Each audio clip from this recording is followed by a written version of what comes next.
Vote দিবলৈ যাব ওলাইছিলোঁ। ৰাতিপুৱাই দি দিছে বৰষুণ।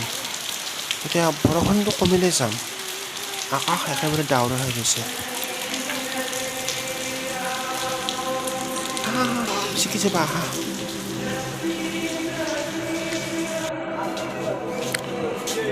সেইটো এটা ভোট কেন্দ্ৰ আমাৰ বজালী হাইস্কুলৰ। ইয়াত মানে ৱাৰ্ড নম্বৰলৈ ভোট দি আছে। এতিয়া আমি বা ক'ত দিব লাগিব সেইটো বিচাৰিব লাগিব। সেয়ে দিগদাৰ, বৰষুণ বতৰতো আহিছোঁ তথাপিও এতিয়া বিচাৰিহে ভোট দিব লাগিব। এতিয়া চাই লওঁ ক'ত বা আছে।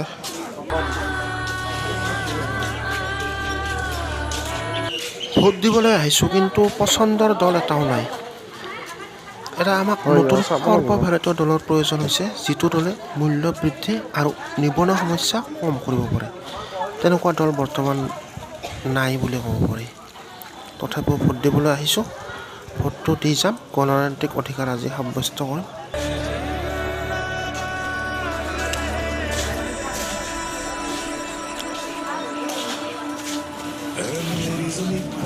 এতিয়া আমি ভোট ক'ত দিব লাগিব গমেই পোৱা নাই। এইটো ইয়াত বজালী হাইস্কুলত কিবাকেহে ভোটটো দি আহিলোঁ। আৰু এতিয়া বৰষুণটো দিয়ে আছে আৰু দোকানবিলাকো বন্ধ আছে। গতিকে আপোনালোকক লৈ যাম এতিয়া পাপন দাৰ ভিডিঅ' লৈ। বহুত দিন আগতে বিহু ফাংচন গৈছিল, পাপন দাই আহিছিল, সেই ভিডিঅ' বনাইছিলোঁ। এতিয়া ঘৰত গৈ চাওঁ।